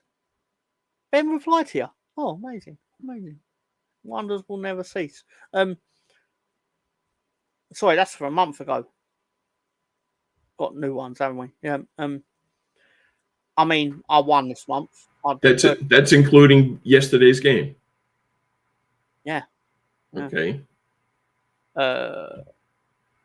We both got it wrong, but that freaking actual guy, man, he's spot on every time. He's really good. Like, how does he get the correct score and everything? I don't know. It's amazing. Oh, hang on, your fans are here, John. Oh, how Director John. I can't believe you got fans, John, but you have. Well, they got to get out of the house more often. He does walk his dog occasionally. He not to give away too much about Russ Morgan's life, but he has been known to listen into the road trip on Saturday while walking the dog. So okay, there you go. I was watching the other Tony show, Early Doors. I think they're still on. They're going up for like 3 hours now. Oh my! I really should go on there and say hello to him. We're not on there. I mean, in the chat. It's over now. Okay. They sensed I was ending and might have done that. So, like, quick, let's end the show. Is it? No, I think it's still on. We've got John C., the King of New York. Nah. Jimmy. Shame Celino didn't get a hot shot. Give Celino a line and a guitar. He was anyone's. Oh, how do I... Yeah, so obviously, I wanted Ben to win this month because he predicted 4 wins. But it turns out that I was closest. But not really a prize I want in this occasion. But there you go. I believe that is a link if anyone wants to watch Early Doors Football, where he talks about, unsurprisingly, football, but I believe it is more general. Yeah, there's an Arsenal guy in there, and I don't know. They all have accents. I can't understand the word they're saying. That makes sense. I can't understand a lot of English people myself, especially the Northerners. You should see these Northerners when they find out I support Leeds, but I'm from down south. They're like, what are you doing? I'm like, come on now. Keep it easy. I mean, but still. John C. is the king when he's not running around robbing ranks while whacked on Scooby snacks. Wow, that's certainly a sentence, sir. How many banks you robbed, John? Not that I know you'd admit it on there. Oh, All of yeah. them. Yeah, none. I kind of am talking about your accent. You're a lovely man, John, but sometimes I don't know what you're saying. But I'm sure it's the opposite. Well, you're like, oh, what are you saying? You're going, woo, woo, woo, woo. Anyway, but no, in all seriousness, great to have you all around. I love doing this. Well, I do this. I won't be too disingenuous with it, but thank you for your help this week, John. No problem, Thomas. I'll your usual thing, and I appreciate all the work you do, especially for the wages you get. It's a bargain. It's a bargain. I put nothing in his bank account, and then all this stuff appears. It's incredible. Well, I'm used to it from the other schmuck on Friday nights. In my defence, like I like to think I'm a lot easier to deal with because it's just the same things every week. It's lovely. He's easier to deal. Well, I don't know if you can consider that easier because I ask him 1,000 things and he doesn't give me an answer, or he does give me an answer and then he does absolutely nothing that he tells me to do. So it's like, but go ahead. But whereas I'll definitely like if I like even, what was it like Thursday? I was like, John, I'm gonna need the transfer window stuff. I was like, I suspect you've already got it from the previous year, but still, because the same guys are gone. Just needed a few new guys. Anyway, yeah, I added a couple of them on the bottom there. I don't know if you noticed. A couple of them that were on the list. Okay. Yeah, I did, but and then, I feel nothing but resentment to them all. So, no, actually, Luke Halen's a lovely guy. Yeah, but still, yeah, no, I got it because I was like, they don't play for Hull, but I was like, I still would put it up because they're the answers. But yeah, John, I'll put. There's not much I won't put up on the screen. The Premier League's website is, they have Leeds listed there, but it just says Leeds United 1919. That's all it says on the Leeds page, and then I don't even know the Championship. Website is crap. There's nothing there. I was like, I'm amazed I even have a website. That's news. I'm just discovering. The EFL Championship. The EFL has its own website. Anyway, sorry. I'm now going to have to go on there and experience it in my own time. But I'll take your word for it. That's crap, John. But seriously, Thank you for your help. No problem. Thank you, guys. Russ Morgan, John Garside, Jimmy, even Colonel Ward sneaked in at some point. Thank you to Ben for obviously being here for us or making an appearance. Anders, can't forget Anders. Anders was sending me a message earlier going, Tom, are you going to be talking about Sol Bamba? I was like, well, of course we're going to talk about Sol Bamba. He's our captain. And I was not to dig out Anders. I like name's not Ambers, it's Anders. I like that Ben has the blue screen in the background to pretend that he's working. That's a good job of that. Have a great international break. I don't know if we will be back next week. We probably will be back next week because I'll probably. Well, if you do, John, for you, it's going to be a week off because, you know what, Russ? Since this show has got a lot easier to produce from my point of view, obviously with less football photos and stuff, I'll probably be more open to doing it during the international breaks. But I don't want to promise anything. But it's still, it's just going to play like this as like a discussion about things, I suppose. I could be wrong. But we'll definitely be back in 2 weeks for Leeds versus Burnley. I mean, it took us like an hour to discuss the actual game. So, like, if you're really here for serious football discussion, turn up at 10 o'clock, I guess. But but if you want to see me take the piss out of Everton, turn up at 9. I don't know. I don't know what tells you. So we should actually split the show in 2 halves. Tom versus enemies, and then whatever Leeds did that week. We should just do a show straight from happy hour till now. Why not? Why not? The weekend marathon. But sorry, I'm keeping you all. I don't mean to do that, but people are still hanging around for this nonsense, John. Yeah. Shocking. So am I. Anyway. Seriously, good night, Russ, Jimmy, everyone. All right. Sorry, John. What was you going to say, mate? No, I wasn't going to say anything. You just hit the video. Well, thank you for that, Russ. My main question is why? Because I personally, I'd have clicked off long before this. I'd have just been like, but still, sorry, it's rude of me. But no, seriously, Russ knows what I'm like. Oh, look, you can see my bathroom. Well, it looks the bathroom clean door. in the dark anyway. Well, yeah. So yeah. Are you in the back there? That's what it looks like. 100%. I mean, I still wouldn't go in there after me. Right? Anyway. All right, Tom. I'm out of here too. Have a good night, sir. All right. Have a good night, everyone. I'll see you later.